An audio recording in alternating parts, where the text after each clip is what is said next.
Hi, Dr. Amanda Stirk here with Unmaze.me. I am so glad that you joined me today. I'm making a bunch of videos. I've been kind of on this infographic kick, and so I definitely want to make sure that you got some information. I think when it's colorful and it's bright and it's simple to read, it definitely makes it a lot easier. So one of the questions I recently received is something about the Ssar, the Student Self-Reported Academic Record. I have received so many questions from students and parents like, what in the world is the Ssar and what do I have to do? So I really want to give you some very easy steps and kind of things, tried and true things that I have learned as I've guided hundreds of students through this process. So the first thing I highly suggest you do before you even start the process is you make sure that you have both your academic history and your official transcript, your most up-to-date. So if obviously you're a senior right now, that should include all high school courses that you have taken all the way past, the spring of your junior year. So make sure you don't have an old transcript, but something new. So a transcript is easy. It's about a 4 to 5 page document here that you can get. That's your official academic record. The academic history is a little bit different. It's similar. It's only 1 page. And instead of breaking it down semester by semester, it actually breaks it down by content. So English, math, science, social studies, and your elective courses. And within there could be like foreign language as well.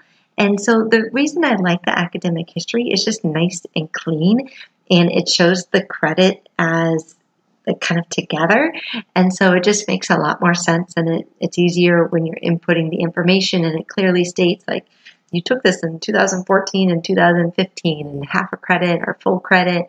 It's just easier. I think the transcripts around here are a little ugly. So definitely make sure that you get both of those documents. Ask your school counselor for that. Then what you need to do is you need to go to the application. So I put the link right on there for you, this www.selfreportedtranscript.com.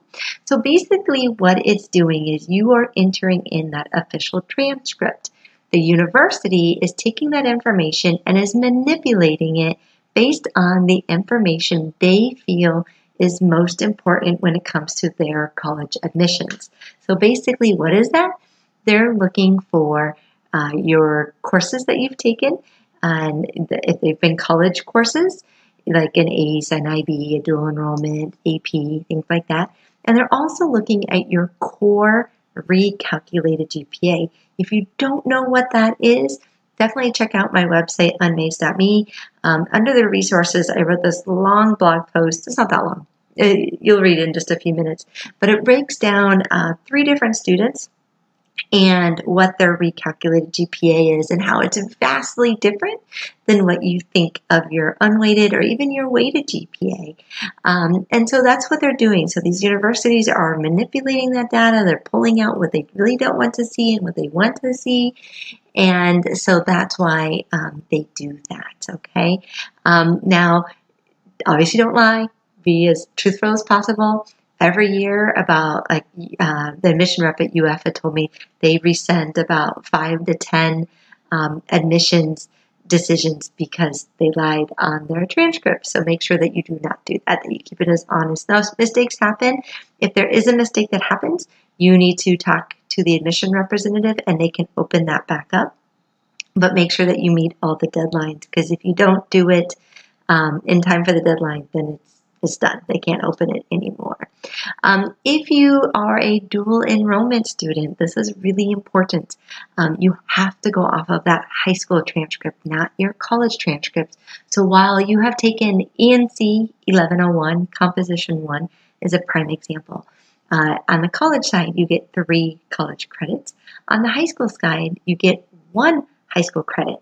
However, it's only a semester course. So there's a unique thing where you actually have to double that. So let's say you got an A for that semester. You need to double it in the Ssar, and you get 2 A's for the whole year because it's a full credit. So what I really suggest is, if you have not yet got my College Unmaze guidebook, suggest you do, because I walk you through that entire process in there, and it's really important. I kind of answer some of those frequently asked questions that I get from students, but it's really important that if you've taken dual enrollment that you really pay attention and you get it correct, okay? The next thing that you're going to do is you're going to connect the schools that you are wanting it to go to. So there's several schools, actually 4, that are here in Florida that use the Ssar. The first one being University of Florida. That's where most people know the Ssar from. The second one being Florida State University. The third one being Florida Polytechnic University. And the fourth one, and the newest one, is Florida Atlantic University. Just started using it. So the nice thing is if you're applying to 3 out of the 4 schools or 2 out of the 4, you only have to complete the Ssar one time. You just want to send that application to them so they have that information. Now, these schools, you actually do not need to send your high school transcript when you're applying. You will do so at the end in that final transcript. So really important, but make sure you follow that admission process. Now again, in that College Unmazed, I break it all down for you, exactly what they're looking for, when they're looking for it, and all of that stuff. So if you want more information, I definitely suggest that you check that out. Again, you check out my website. I'm always putting new information on there, like these little posts and these videos and things. But again, www.unmazed.me. Check out my new guidebook that just got out. I'm so excited. Hundreds and hundreds of hours of expert interviews and talking with parents and students and really making it so it's exactly what students and parents in Florida are looking for. So good to see you, and I will talk to you soon. Take care.